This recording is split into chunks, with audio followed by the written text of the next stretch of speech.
Let's go to is it phone or Skype? Skype. Oh, great, great. I love Skype. Me too. Let's go to Skype right now. I'm bringing Jeff Zillgitt. He is the NBA writer for USA Today. Jeff, how you doing? Okay, having trouble hearing him. Jeff, let's try this again. How you doing? Yeah, good. You guys all right this afternoon? Got you now. Got you now. All right, perfect. Doing just great. Jeff, I'm going to open up. You're covering the NBA Finals. I'm going to open up with this question. It's a two-parter. All right? The Warriors will win the series if. Handle that one first. Yeah, the Warriors will win the series if they get all-around team basketball and not just the Steph Curry show. They're going to need Klay Thompson to play well. They're going to need Andrew Bogut, Sean Livingston off the bench, Harrison Barnes. I think it's going to come down to the Warriors for that X factor.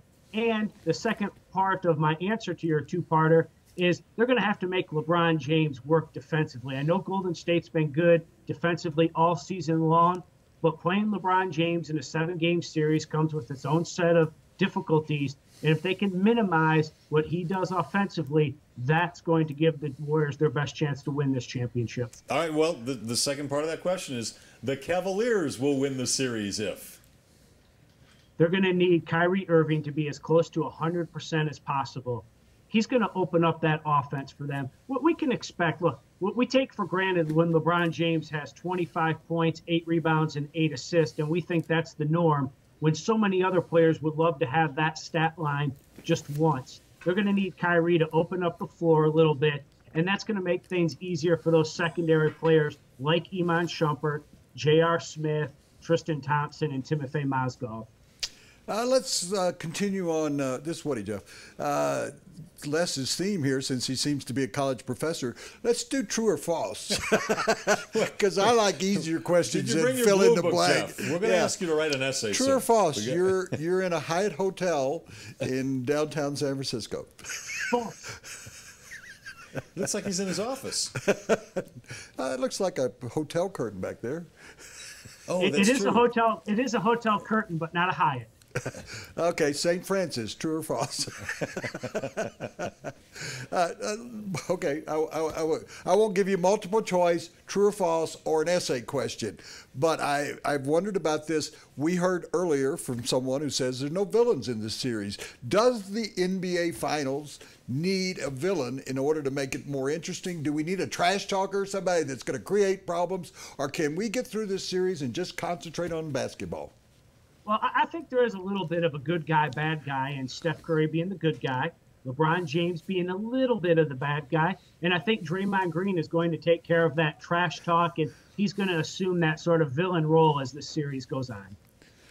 Jeff, you told us how good LeBron James was in the playoffs so far. His numbers are great. They look great on paper. Points per game, rebounds, assists, but he's not really shooting the ball all that well. In fact, he's shooting the ball terribly from the outside. Yep. Can the Cavs continue to win if he continues to shoot like this? No, he needs to be far more efficient. And that's the one phrase you'll hear often from LeBron James is efficiency. He needs to be shooting close to 50%. His three-point shot needs to increase a little bit. He's at 20% on three-pointers. That's not going to get it done. But the one thing I'll say just briefly about LeBron James with his numbers, he's also doing what's necessary for his team to win. And if that means shooting 30-plus shots or in the high 20s and his team wins, he'll be completely fine with that as long as it results in a victory. We saw against Memphis, the Warriors successfully went to a smaller lineup. Do you think when they do go to that smaller lineup with Green to that kind of takes the two big guys out of the Cleveland lineup that they really depend on to protect the rim and play some defense and block shots? I think they'll be okay playing small ball. And this is what I've been saying. I've been covering the Eastern Conference playoffs the whole time.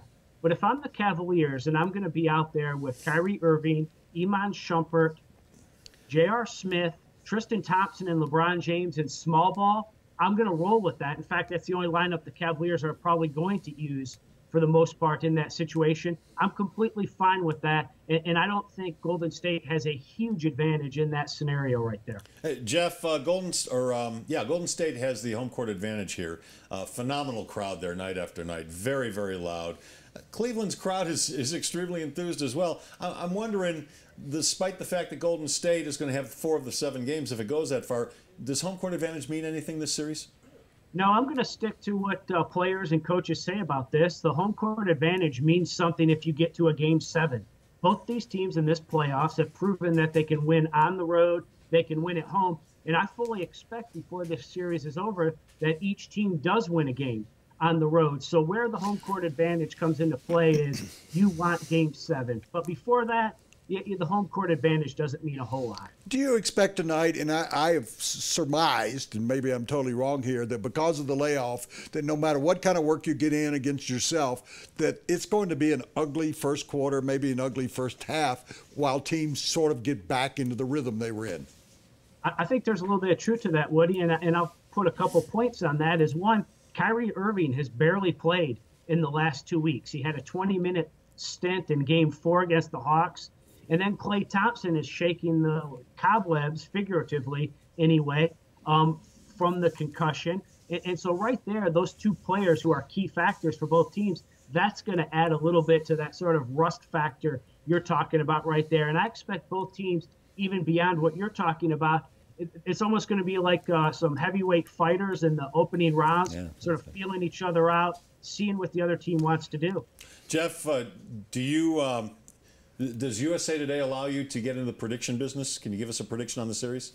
Yeah, they do allow me to get into it, and all it does is make me look like a fool at the end of the day. But I'll say this much, is I've been predicting Golden State to win this title. I believe they have the depth to contain Cleveland. Cleveland is playing much better, don't get me wrong. And a few weeks ago, when Kevin Love was out for the season, Kyrie is hobbled.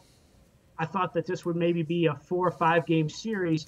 Cleveland has really steeled itself defensively. I think they can make this a 6 or a 7 game series, but I still like Golden State to win the title. The Warriors have a 3-headed coaching staff, basically like Larry Bird used to do when he was at Indiana. And we don't really hear much about the Cleveland Cavaliers assistant coaches, but we hear a lot about Dave Blatt. A lot of it we don't really like. What advantage will the Warriors have in regard to having an offensive coordinator, defensive coordinator, head coach who is a game manager, it seems to be, over Dave Blatt at all? Yeah, I think what happens is it just total bench experience. When you have Alvin Gentry, you have Ron Adams, those guys certainly have the coaching edge. And it's not because they know more basketball than Cleveland's coaching staff, but I think in late game situations, when it comes to calling plays, coming out of a timeout, using your timeouts wisely, those are a couple things to watch in this series. When does David Blatt use his timeouts? And then when he does, what kind of play is he calling afterwards? Cleveland staff, I do like Ty Lue sitting right next to David Blatt. I think he's helped reshape Cleveland's offense. Blatt had to be amenable to that to begin with. But they've also, they have a decent coaching staff. But the point you're making about the overall edge, it certainly falls in Golden State's favor, especially that game management stuff. Hey, Jeff, besides reading you at usatoday.com, where can they find you on Twitter?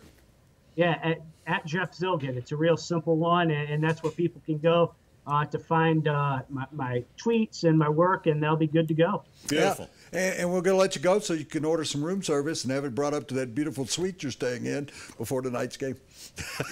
Thanks, Woody and Les. I'm headed out to the arena in just a few minutes. Beautiful. Enjoy it. Thanks, Jeff.